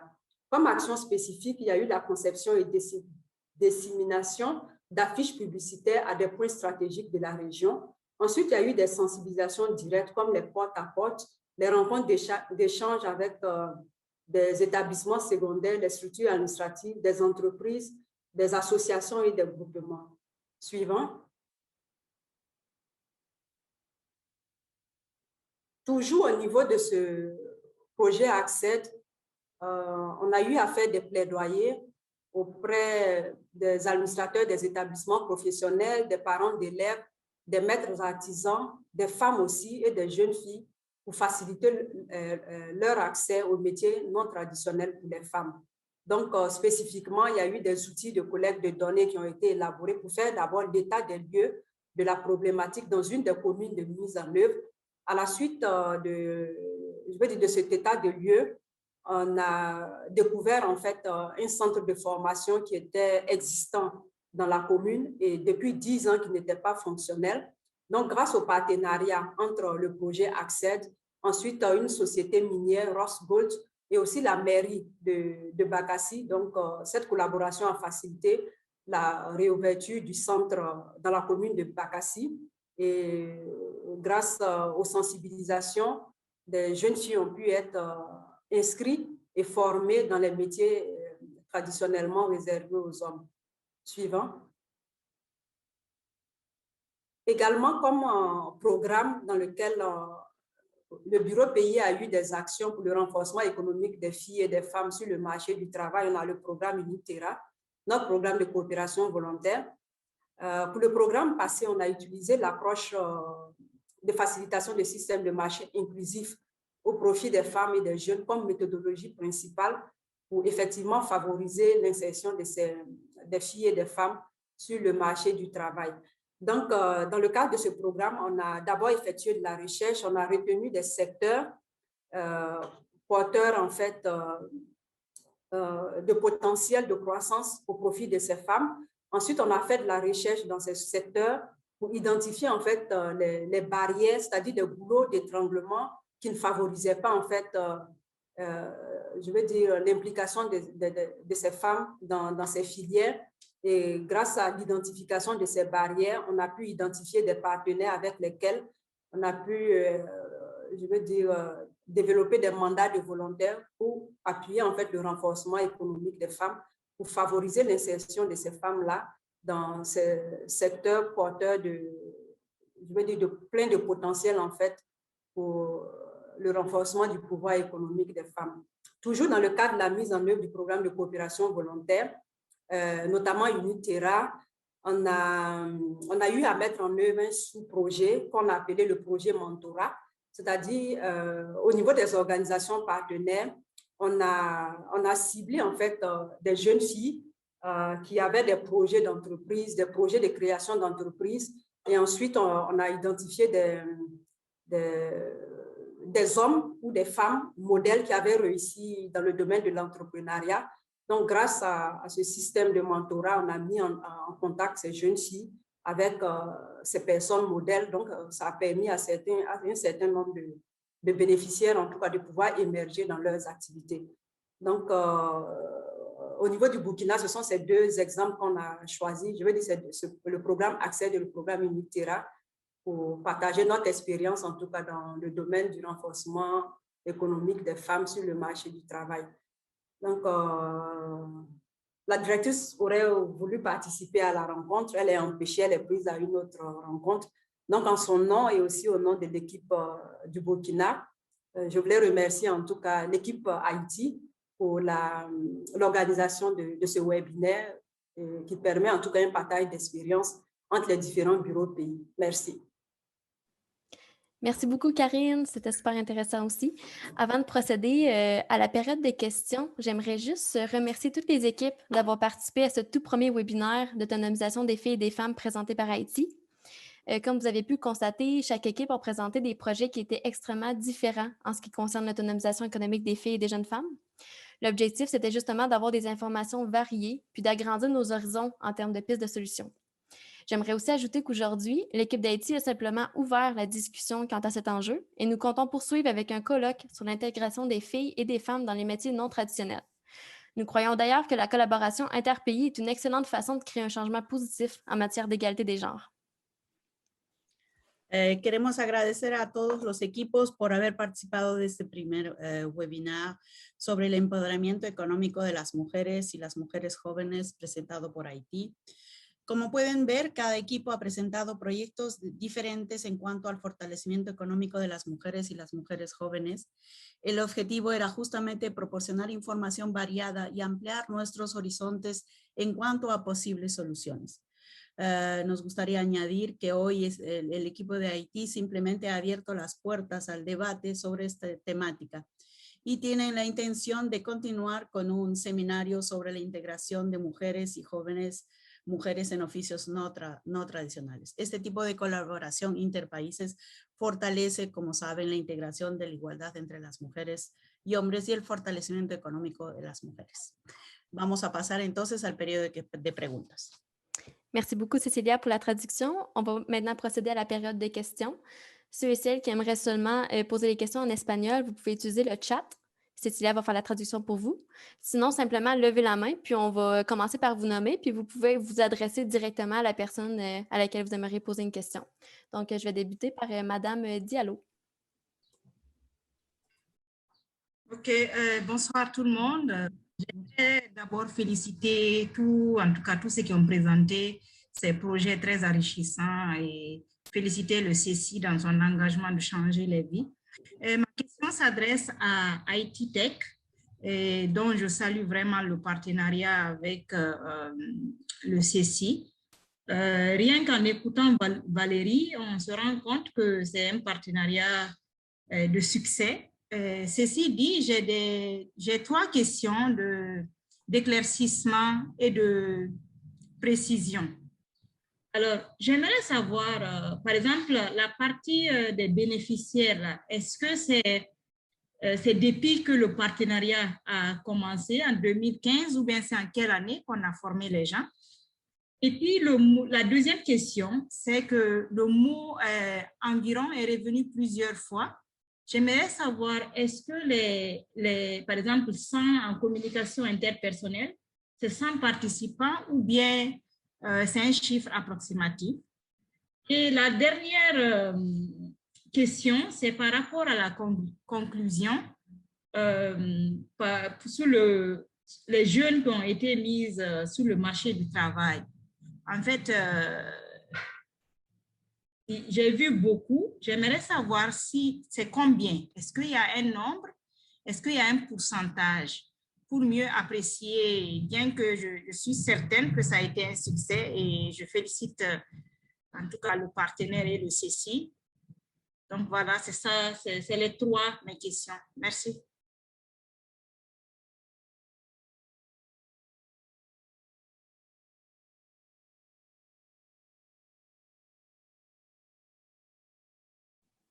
Monsieur Nestor, vous êtes toujours sur mute.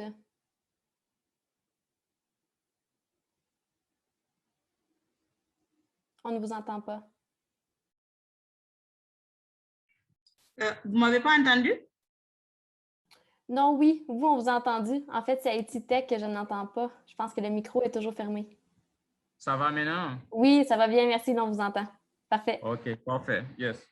En fait, on avait signé le partenariat depuis 2015 et depuis lors, on commençait déjà à dispenser des formations pour des jeunes. Et voilà pourquoi vous avez remarqué sur mes slides des formations de hydrofrigo-électrique cohorte 1, cohorte 2. Donc, on a fait à plusieurs reprises. Donc, c'est depuis 2015 qu'on avait commencé ces formations-là. Maintenant, la deuxième question concerne, en fait, si je ne me trompe pas, les placer sur le marché du travail. Et normalement, grâce à notre service de placement, on a envoyé près de 80% de la population est formée en stage. Mais sachez que c'est un marché un petit peu réduit, et tenant compte du contexte sociopolitique du pays. Donc, ça n'a pas permis de placer tout le monde. Mais toutefois, on arrive à placer environ 15 à 25% des jeunes formés. Et pour l'instant, là, nous avons des gens qui sont à Canès Construction, à Valeo Canès, à HM Construction et je dirais même à Kassami, pour ne citer que ces entreprises-là pour l'instant. Vous pouvez me rappeler, s'il vous plaît, la troisième question, s'il vous plaît. J'ai répondu à 2. OK, en fait, je voulais juste, parce que le mot environ est revenu plusieurs fois, même sur les slides, c'est supérieur à 100, supérieur à 30. Le mot environ. Pourquoi je voulais savoir, est-ce que les chiffres ici, c'est des bons chiffres? C'est juste pour ma curiosité. J'aime les chiffres exacts. C'est des données vraies. C'est des données vraies. Donc, pour être beaucoup plus sage, donc je dis environ, pour être beaucoup plus sage. D'accord. Merci beaucoup. Yeah. C'est un plaisir, madame, de vous servir. Merci beaucoup. On va maintenant procéder à la question de M. Gérard Côté du CETI.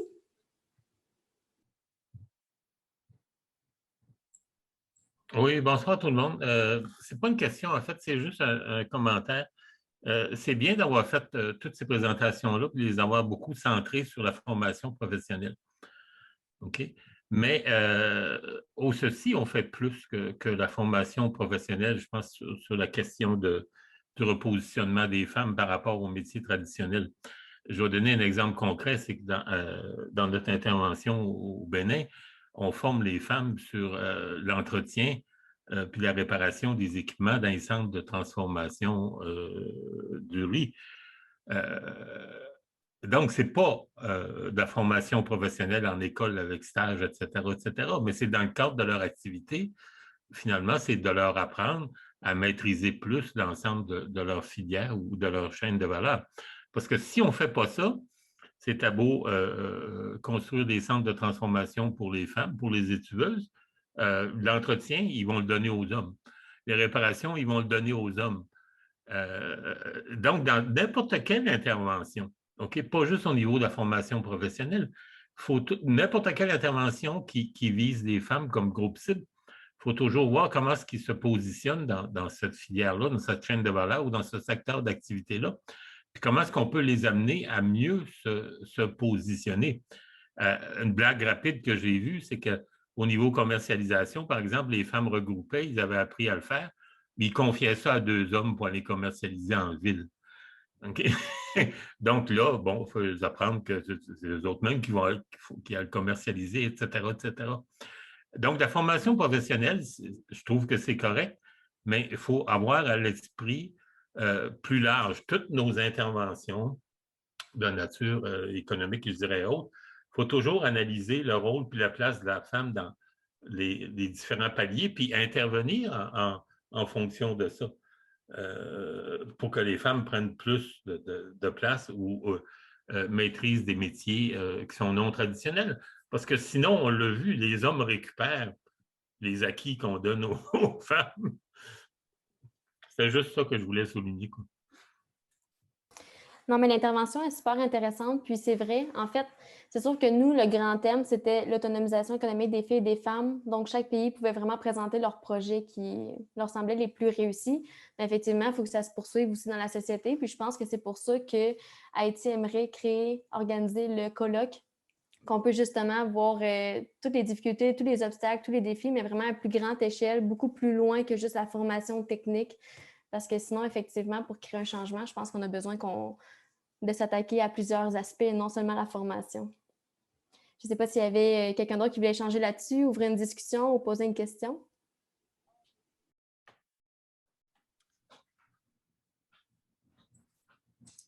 Oui, justement, répondre un peu à M.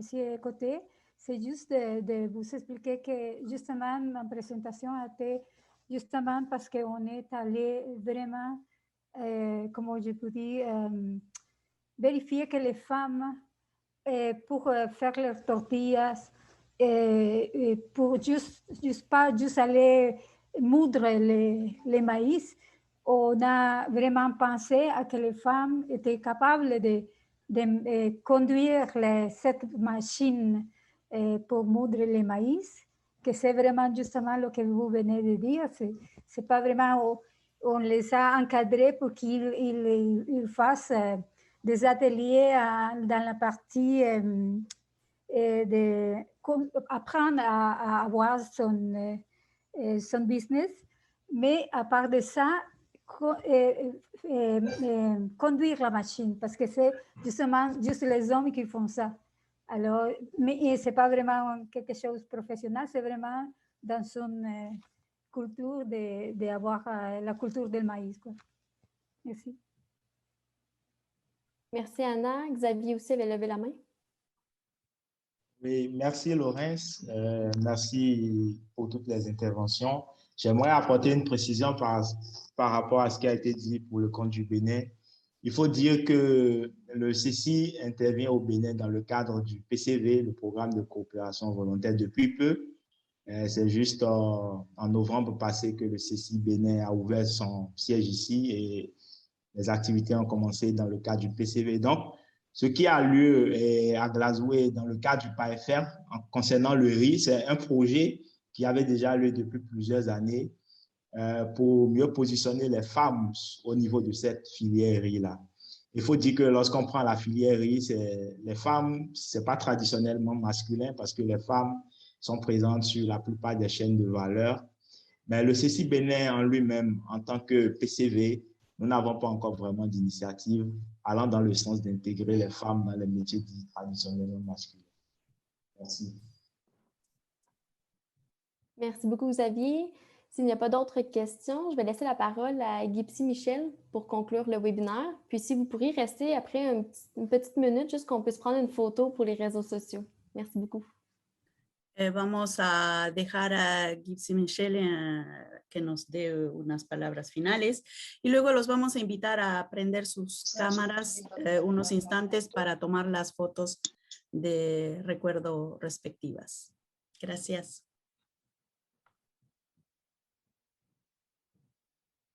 C'est à toi, Gipsy.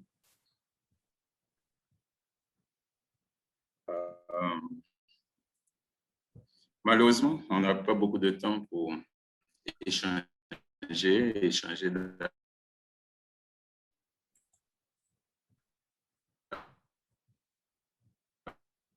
On te perd, Gipsy. Davantage sur tout ce qu'on a entendu. On ne t'a pas entendu, malheureusement. Allô? Oui, maintenant. Oups. Allô? Oui. Est-ce qu'on me reçoit là? Hello. On t'entend, Gipsy. OK, d'accord. Donc, ce que je disais, c'est vraiment le moment de remercier un peu toutes les équipes là, qui ont participé à cette rencontre et puis nos présentateurs et présentatrices. Je crois que c'est comme je disais tout au début, nous sommes un réseau. Nos apprentissages, nos concours, nos connaissances nous permettent de nous alimenter l'un l'autre et d'être plus forts et aussi d'être plus efficaces, plus efficients et plus professionnels dans ce qu'on fait. On vient de rappeler à travers toutes ces présentations que ce que nous voulons être, nous voulons lutter, combattre et contribuer à l'autonomisation économique des femmes. Nous voulons contribuer à la promotion des droits des femmes en tenant compte en particulier d'un groupe qui sont les jeunes femmes. Ce que j'ai entendu, et il y a un certain nombre de points communs que je ne vais pas rappeler, c'est que nous fonctionnons tous, je l'avais dit tout au début, dans des contextes où l'économie informelle joue un rôle important. Donc, cela a été rappelé par tous dans la présentation du contexte. Nous sommes dans des pays où l'économie informelle, le commerce, l'agriculture, la transformation, les services, etc. Et dans ces contextes-là, il y a très peu de place pour les femmes. Donc, ce qui confirme que notre choix est bon de tenir compte du contexte, d'analyser ce contexte et de trouver des stratégies adaptées, donc des stratégies qui répondent aux besoins des femmes. C'est ainsi seulement. Nous ne pouvons pas penser que l'autonomisation économique des femmes, donc cela va se faire à travers des petites formations de quelques semaines, etc. Si nous devions faire ce choix-là, certainement nous ferions fausse route, puisque cela prend aussi des formations de haute qualité, de qualité. Ça prend un accompagnement pour que les femmes, les jeunes femmes en particulier, acquièrent des compétences dans des métiers en général considérés comme des métiers des hommes, donc des métiers non traditionnels, mais aussi ça prend un accompagnement pour les aider à créer leur entreprise, ça prend un accompagnement aussi, parce que c'est un bon prétexte pour assurer la formation socio-émotionnelle des femmes, pour leur donner aussi, leur partager des compétences de vie. C'est ainsi seulement qu'on arrivera à une meilleure inclusion de ces femmes-là. C'est ainsi seulement que nous arrivons à leur donner des outils, à leur donner des compétences qu'il faut pour trouver leur place, pour les inclure dans l'économie et puis aussi présenter, être considérés dans la société, dans leur foyer, comme étant égales aux hommes. Donc, encore une fois, merci à tous ceux et celles qui ont organisé cet événement. Merci aux participants et participantes. Merci à Cécilia pour la traduction, mais aussi à toute l'équipe qui a pris l'initiative et qui l'a exécutée. J'espère que c'est une première, comme quelqu'un l'a déjà dit, et que nous allons continuer à échanger sur nos défis, nos bonnes pratiques, et non seulement nous allons contribuer à renforcer le réseau, mais aussi nos apprentissages vont nous être utiles parce que cela nous permet de créer ou de consolider une marque de commerce qui est le ceci, qui est des gens qui travaillent avec conviction, avec engagement et qui mettent tout en œuvre pour se positionner dans leurs priorités programmatiques, mais surtout obtenir des résultats en faveur des cibles qui sont les femmes et puis les jeunes femmes. Merci encore et puis je vous dis à très bientôt. Voy a hacer la interpretación un poco de lo que ha dicho Gipsy. Queremos agradecer a todos los equipos. Como pueden ver, somos una red y podemos ser más eficaces y eficientes siendo una. Queremos contribuir al fortalecimiento de la integración de la igualdad entre mujeres y hombres y funcionar como una red es una buena forma de llegar. Todos los equipos, como sabemos, trabajamos en una economía informal, tenemos mucho acceso, no hay una economía formal, es más el mercado, las transformadoras, los espacios para las mujeres son de manera informal y lo importante es encontrar una estrategia para fortalecerlas. No se puede esperar que hagamos solo a través de pequeñas formaciones de una semana o algo así, sino más bien de un acompañamiento a largo plazo para fortalecerles, fortalecer sus competencias y permitirles un espacio igual al mismo tiempo a este tipo de espacios de hombres. Favorizar la inclusión de las mujeres para que encuentren un espacio, un lugar y que sean consideradas como iguales a los hombres. Con esto les damos las gracias por vuestra participación y será hasta la próxima. Merci Cecilia. Juste garder tout le monde ici un petit instant. On va prendre la photo avec Tariq. Si pueden prender sus cámaras, por favor, todo el mundo.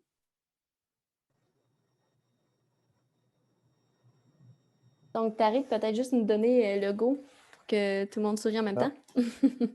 Allez-y, je prends la photo maintenant. Une autre.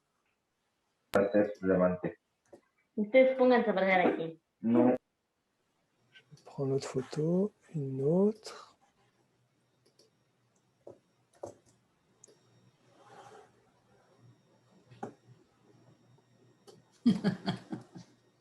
C'est bon. Merci beaucoup tout le monde. Merci tout le monde. Gracias a todos y a todas. Bonne semaine.